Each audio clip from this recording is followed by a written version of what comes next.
বৰ্তমান সময়ত সমগ্ৰ বিশ্বত কোভিড-19 যথেষ্ট ত্ৰাসৰ সৃষ্টি কৰি আছে। তাৰ বাবে ভাৰতৰ লগতে সমগ্ৰ বিশ্ব লকডাউনৰ মাজত বাস কৰি আছে। এই কোভিড-19 ত্ৰাসৰ মাজতে অন্য এক সমস্যাও কেইদিনমান আগতে দেখা দিছিলে তথা অন্য এক চিন্তাই আমাৰ মাজত ত্ৰাসৰ সৃষ্টি কৰিছিলে যে মহাকাশৰ পৰা এক উল্কাপিণ্ড পৃথিৱীৰ ফালে আহি আছে আৰু সেই উল্কাপিণ্ড 29 এপ্ৰিলৰ তাৰিখে আমাৰ পৃথিৱীত খুন্দা মাৰিব আৰু আমাৰ পৃথিৱীৰ হয়তো অন্ত হ'ব পাৰে। তেনেধৰণৰ এক চিন্তাই আমাৰ মনত ত্ৰাসৰ সৃষ্টি কৰি আছিলে, কিন্তু ভগৱানৰ কৃপাত সেই উল্কাপিণ্ডটি আমাৰ পৃথিৱীৰ পৰা যথেষ্ট দূৰৈ অৱস্থান কৰি পাৰ হৈ গুচি গৈছে আৰু আমি বৰ্তমান সময়ত শংকামুক্ত হৈছোঁ। আজি আমাৰ ভিডিঅ'ৰ বিষয়বস্তুৱে হৈছে এই উল্কাপিণ্ড। এই উল্কাপিণ্ডসমূহ কিহেৰে গঠিত, এই উল্কাপিণ্ডসমূহ ক'ত পোৱা যায় তথা এই উল্কাপিণ্ডসমূহ কিয় আমাৰ পৃথিৱীৰ ফালে অগ্ৰসৰ হয়, বা এই উল্কাপিণ্ডসমূহ যদি আমাৰ পৃথিৱীত খুন্দা মাৰে তেতিয়াহ'লে কেনেধৰণৰ পৰিস্থিতিৰ সৃষ্টি হ'ব পাৰে। আজি আমি আমাৰ ভিডিঅ'টিত এই সম্পৰ্কে আলোচনা কৰিম। উল্কাপিণ্ডক ইংৰাজীত কোৱা হয় মেটেৰইড তথা এষ্টেৰইডসমূহক কোৱা হয় সৰু গ্ৰহ তথা গ্ৰহাণু। এই এষ্টেৰইডসমূহ তথা গ্ৰহাণুসমূহকে বিভিন্ন সময়ত বিভিন্ন পৰিস্থিতিৰ লগত খাপ খুৱাই বেলেগ বেলেগ নাম দিয়া হয় আৰু এষ্টেৰইডসমূহে এটা সময়ত মেটেৰইড নাম পায়, এটা সময়ত মেটেৰৰ নাম পায়। এষ্টেৰইডনো কি তথা গ্ৰহাণুসমূহনো কি?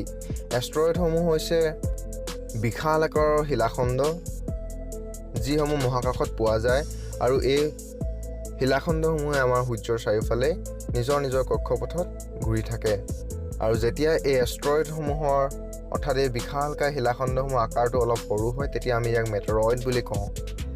আৰু যেতিয়া এই মেটেৰইড আমাৰ পৃথিৱীৰ বায়ুমণ্ডলত প্ৰৱেশ কৰে তেতিয়া আমি সেই মেটেৰইডৰ নাম সলনি কৰি আমি তাক উল্কা তথা মেটেৰৰ বুলি কওঁ, বা কিছু ক্ষেত্ৰত ইয়াক শ্বুটিং ষ্টাৰ বুলিও কোৱা হয়। এই যেতিয়া মেটেৰইডসমূহ পৃথিৱীৰ বায়ুমণ্ডলত প্ৰৱেশ কৰি আমাৰ বায়ুমণ্ডল পাৰ হৈ আহি যেতিয়া পৃথিৱীৰ পৃষ্ঠ স্পৰ্শ কৰে তেতিয়া আমি তাক মেটেৰইড বুলি কওঁ। গতিকে এষ্টেৰইডকে বিভিন্ন সময়ত বিভিন্ন নামেৰে নামাকৰণ কৰা হৈছে। এই এষ্টেৰইডসমূহ পোৱা যায় মংগল তথা বৃহস্পতি গ্ৰহৰ মাজত থকা এষ্টেৰইড বেল্টসমূহত, আৰু এই এষ্টেৰইডসমূহ চিলিকন, অক্সিজেন তথা নিকেল আৰু আইৰণ জাতীয় পদাৰ্থৰে গঠিত। আইৰণ আৰু নিকেলৰ দৰে গধুৰ পদাৰ্থৰে গঠিত এষ্টেৰইডবোৰ যথেষ্ট গধুৰ হয় তথা সিহঁতৰ ঘনত্বও যথেষ্ট বেছি হয়, তথা যিবিলাক মেটেৰইড বা এষ্টেৰইড অকল শিলাখণ্ডৰে গঠিত সেইবিলাক অলপ পাতল হয়। মংগল গ্ৰহ তথা বৃহস্পতি গ্ৰহৰ মাজৰ এষ্টেৰইড বেল্টত পোৱা এষ্টেৰইডসমূহে যেতিয়া নিজৰ কক্ষপথত অসন্তুলিত অৱস্থা পায়গৈ তেতিয়া ই নিজৰ কক্ষপথৰ পৰা বিচ্যুত হয় আৰু সেই সময়তে সূৰ্যৰ মহাকৰ্ষণ শক্তিৰ বাবে সেই শিলাখণ্ডসমূহ তথা সেই এষ্টেৰইডসমূহ সেই বেল্টৰ পৰা ওলাই আহি সূৰ্যৰ পিনে অগ্ৰসৰ হয়, আৰু সূৰ্যৰ পিনে অগ্ৰসৰ হওঁতেই ই আমাৰ পৃথিৱী তথা আন গ্ৰহসমূহ পাৰ হৈ যায়।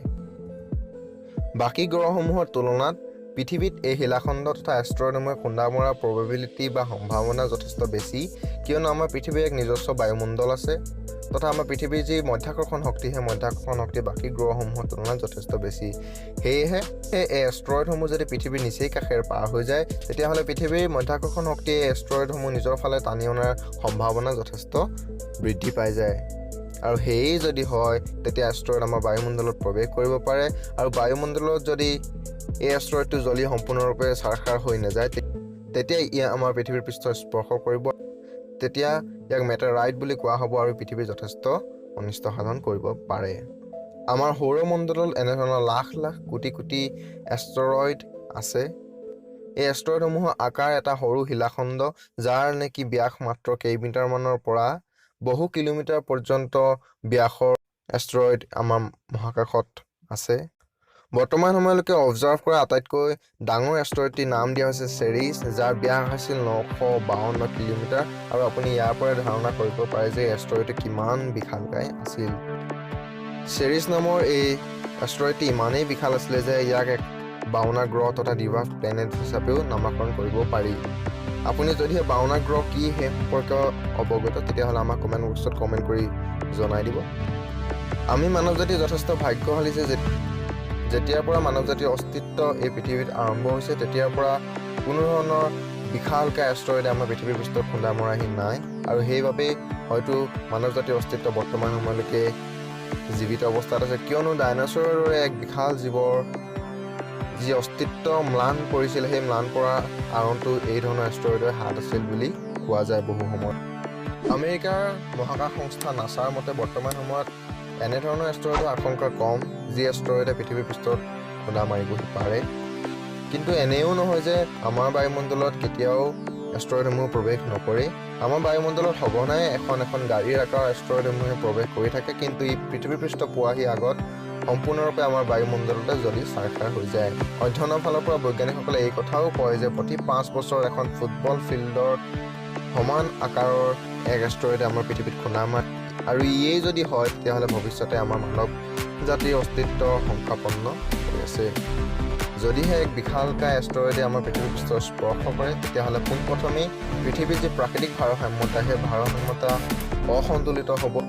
তাৰ বাবে পৃথিৱীৰ পৃষ্ঠই পোনপ্ৰথমে এক ভীষণ কম্পনৰ অনুভৱ কৰিব, আৰু সেই কম্পনৰ ফলত এক বিশাল প্ৰাবল্য, এক বৃহৎ প্ৰাবল্য ভূমিকম্প আহিব, আৰু সেই ভূমিকম্পৰ বাবে মানৱ সৃষ্ট বিশাল অট্টালিকাসমূহ ভূগৰ্ভত লুপ পোৱাৰ সম্ভাৱনা আছে।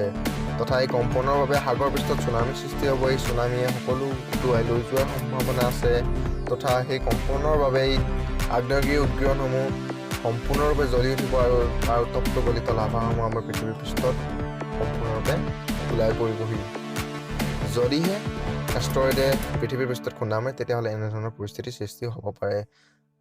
আপোনালোকে আমাৰ এই ভিডিঅ'টিৰ লগত ইমান দূৰ জড়িত হৈ থাকিলে, সেইবাবে আমি আপোনালোকক আৰু এক কথা জনাই দিব বিচাৰিছোঁ যে 29 এপ্ৰিলৰ দিনা যি এষ্ট্ৰইড আমাৰ পৃথিৱীৰ কাষেৰে পাৰ হৈ গ'ল, সেই এষ্ট্ৰইডটিৰ নাম দিয়া হৈছিল 5276819998OR2।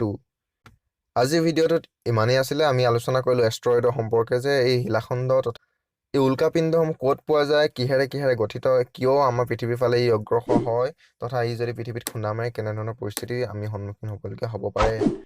আপোনালোকে যদিহে এই ভিডিঅ'টি ভাল পালে, ভিডিঅ'টি লাইক কৰিব, ভিডিঅ'টি আপোনাৰ 6জনৰ লগত শ্বেয়াৰ কৰিব।